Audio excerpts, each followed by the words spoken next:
I like cannot do it. Can I speak? Like seriously, stay tuned to the end. I'm gonna edit some bloopers together, seriously.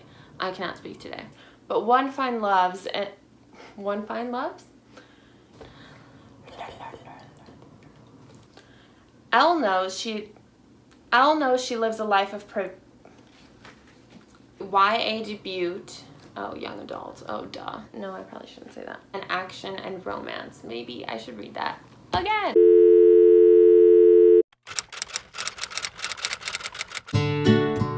Hey guys, today's video is going to be all about books and the books that I've been loving. So if you're interested, just keep on watching. Alright, so the way that I'm going to be doing this is I'm going to read the back of each book or just a little summary about each book. If I remember it well, I'll just summarize it myself and then I'll tell you guys why I liked it and why I recommend them to you guys. So let's just get started. Firstly, we're going to start with this book called The Lifeguard. I picked this up about a year and a half ago, maybe 2 years ago, and it's a really great summer read. I'm going on vacation in about a month to Florida and this would be the perfect book to just read on the beach. The words are bigger, so it's a really easy read. And here's a little bit about it. I'm just gonna read the back. It's a turbulent summer for Serena Shayne. Back in Texas, her family's splitting apart, but at her aunt's beach house in Rhode Island, everything is different, especially with him around. Pilot. He's the lifeguard with extraordinary looks and an unusual power, who's unlike any guy she's ever known. He's the one who both saves her and makes her feel lost at sea. So begins an unforgettable season of obsession, discovery, and even miracles. And the reason that I am recommending this book to you guys is because, like I said earlier, it was a great summer read when I was reading it last summer, or maybe 2 summers ago. I don't remember exactly. But, oh, it had to have been 2 summers ago because I have another book from last summer. So, yes, this was a really great book to read during the summer, and also the very end, the last chapter, is shocking, like complete plot twist. So I would really recommend this book to you guys. It's an easy read and it was really fun to read and really just an engaging story. So I would really recommend this. On to the next summer read. As you can see, I'm like starting with the lighthearted summer ones because it is currently in the middle of summer. Almost the end of summer, sadly. So this one is called Open Road Summer. I really recommend this book. I thought that it was so entertaining. It's supposed to be a story about 2 girls with broken hearts that are taking the summer to work on their friendship and work on themselves, but instead one of them ends up finding love on this tour and it changes everything for her. And it's a super interesting read. It's a lot about like celebrity life if you're into that, which I personally am like so fascinated by how celebrities live and in the public eye and stuff. So this book talks a lot about that and it's just so interesting and it's a really light teen read. So if you're interested, I would totally pick this book up. I really enjoyed it. Now this book I recommend. I read this book on a plane home from Florida and it is so good. It's called Say You'll Remember Me. It says They Stood Together Against the World. It's by Katie McGarry. Since I'm not saying all of the authors' names because I don't want to butcher them, I will have everything written in the description. If I can find a link to the books directly, I'll post that as well in the description, but for sure the book titles and authors will be there. So this book says, when Drix was convicted of a crime, one he didn't commit, he thought his life was over, but opportunity came with the Second Chance program, the governor's newest pet project to get delinquents off the streets, rehabilitated, and back into society.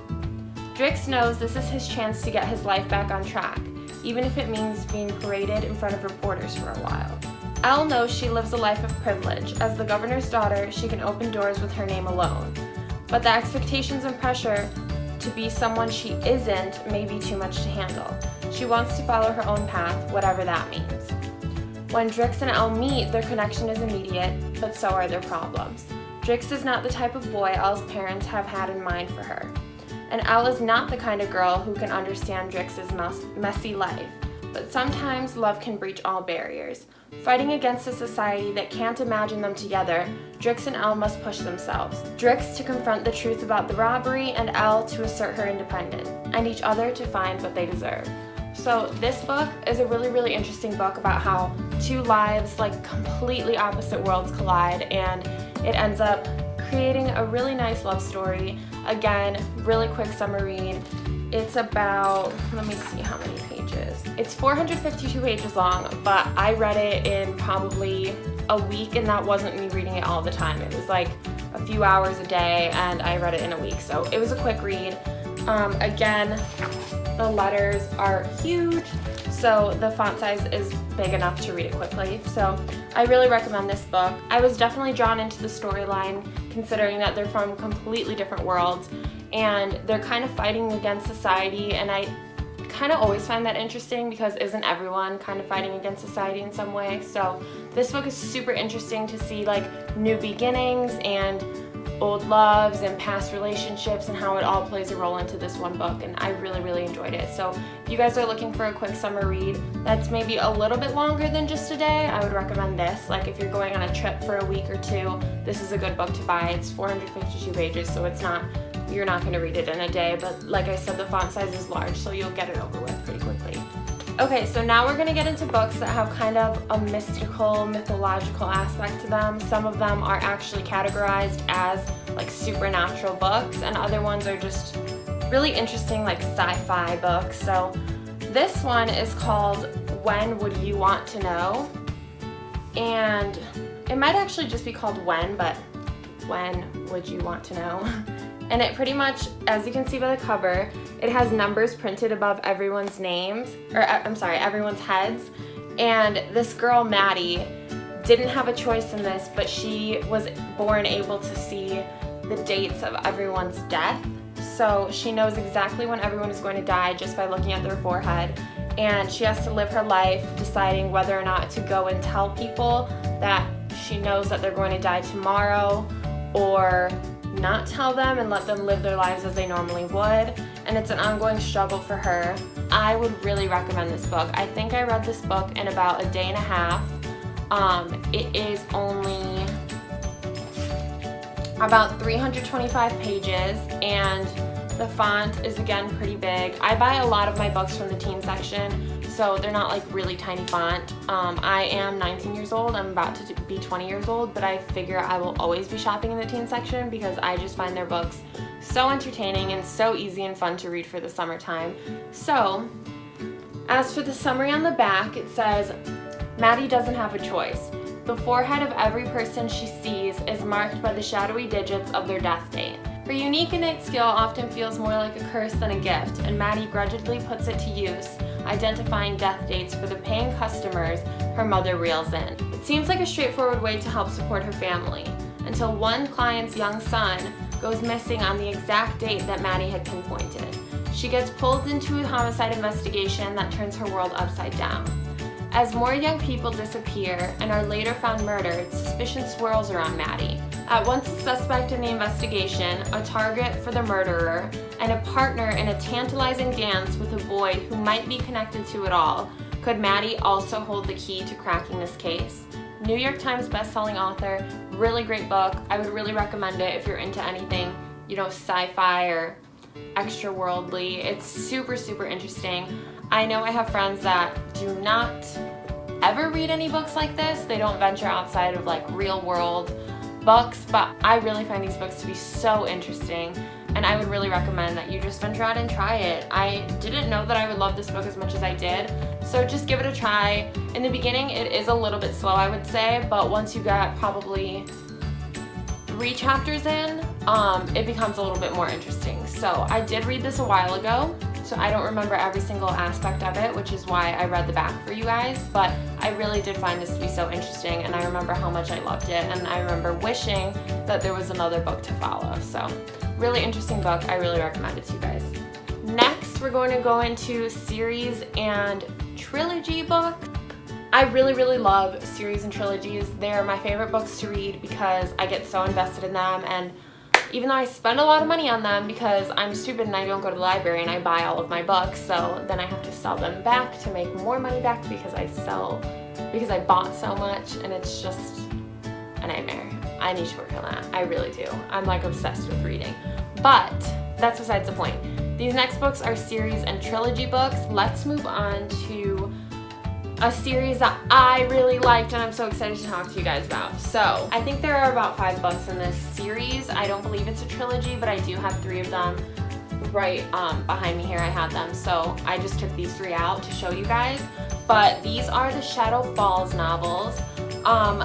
I love this series. Like, I really was obsessed with this series. I think it was so interesting, so like I couldn't put my book down. I was so involved in it and with the characters, and there is a budding romance between the main character with 2 other boys in this story. And my friends who have read this novel, or this series of novels, we've all just talked about how, like, I have no idea how you think this way because I liked him more, and they're like, no, I liked him more, and I almost just gave something away, so I'm gonna have to edit that out. But she perhaps chooses one more often than the other, and I was a little butthurt about that in the beginning, but towards the end I was like, I see why you did that, he's kind of cute.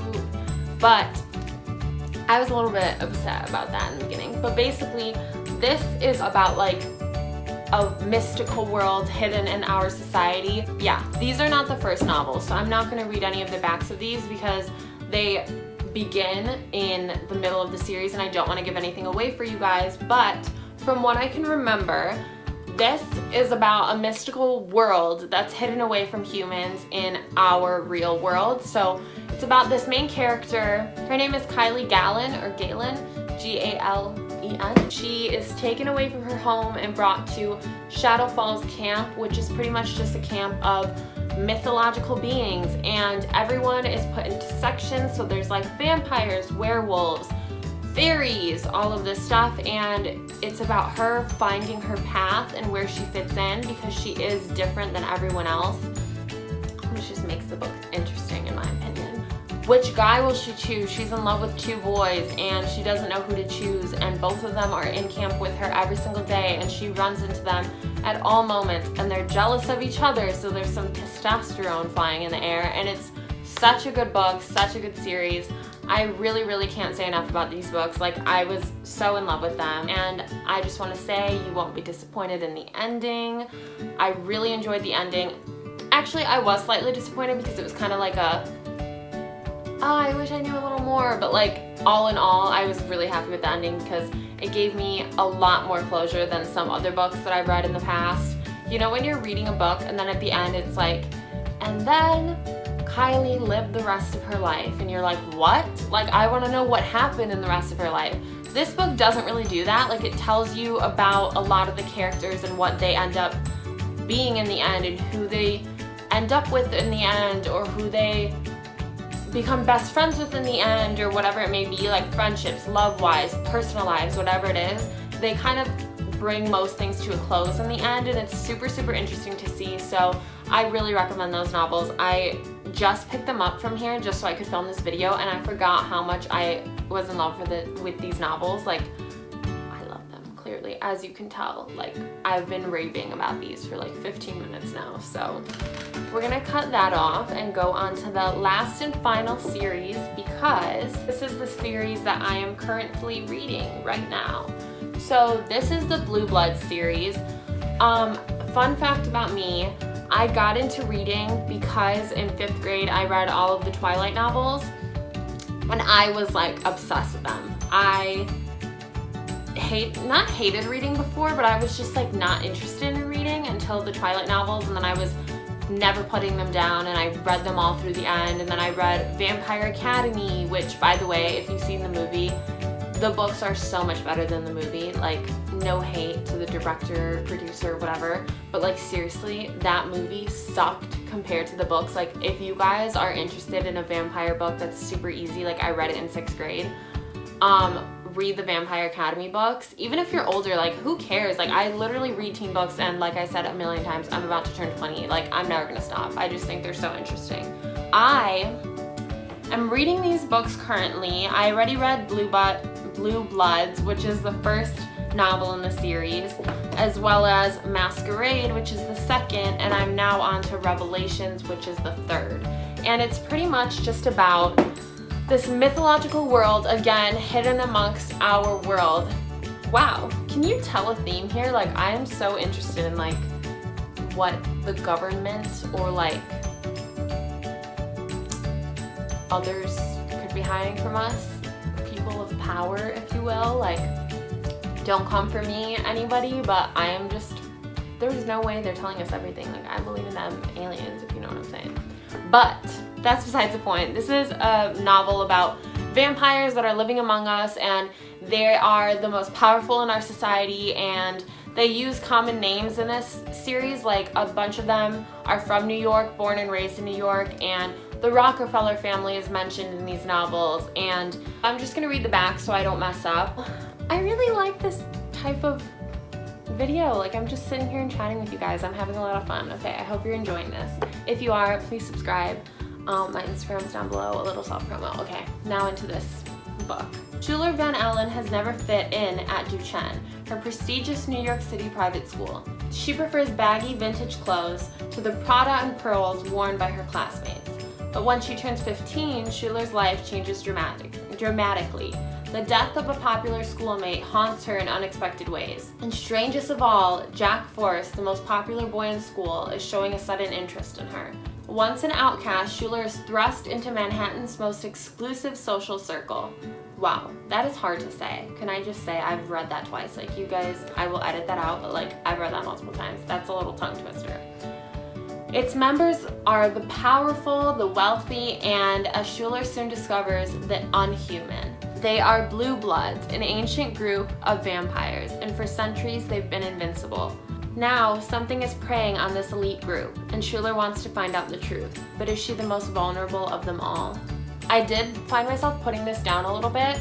In the beginning, it does take a little bit of, I would say, getting used to. Like, in the beginning, it doesn't have a lot of talk about like vampires yet. It just talks about how she's an outcast from society or from the students that she goes to school with because they're all rich and privileged, and her family has lost a lot in the years, which by the second book, I believe, or maybe it's the end of this book, you'll know a little bit more about that. But towards the early middle, like I would say a little bit after the beginning, she begins to learn a lot more about her heritage and who she is and who she's transitioning to become, if she's transitioning to become that.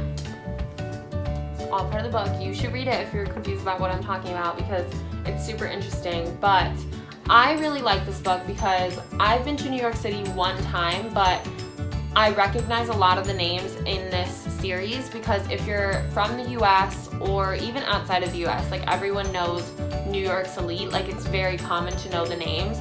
They mention a lot of people here and pretend almost that they're like vampire elite, and they're like on this board of socialites and everything that are all supernatural and undead and never dying. They're immortal. So I really enjoy how the author didn't change the character into this social butterfly who dresses in Prada and pearls, as the book mentioned in the back. She's never been like that, and I really enjoy that the author didn't change her to be that way once she entered this elite circle of socialites that she was never a part of before, because I think that it's so good to be different in this world, and like the author really like ties into that and says, you know, she is different, but that's what makes her so special. And I really enjoy that they didn't change her too much in this novel, and she's still the same person that she's always been, despite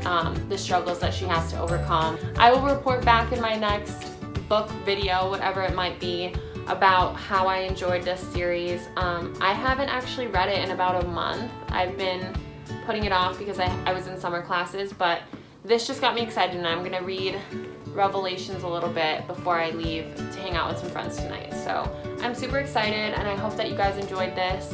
And if you did, please give this video a big thumbs up and subscribe to my channel. It would mean the world. My next video, I believe, is going to be a haul video. It's going to be reviewing Boohoo clothing. My package was supposed to get here today, but I have yet to see it, which kind of sucks. So we'll figure that out. But my next video, I believe, is going to be Boohoo reviews. If not, it's going to be college advice. If you're interested in either of those videos, please subscribe to my channel and turn on my post notifications so you can be notified when I do post a new video. I'm really glad that you guys were able to click on this video and stick with me to this point. So if you did, please comment down below and let me know what book you're interested in or will be picking up. If you would like me to read any other books, have any suggestions for me, please write them in the comments down below. And I really hope you guys enjoyed this video, and I will see you next week. Bye!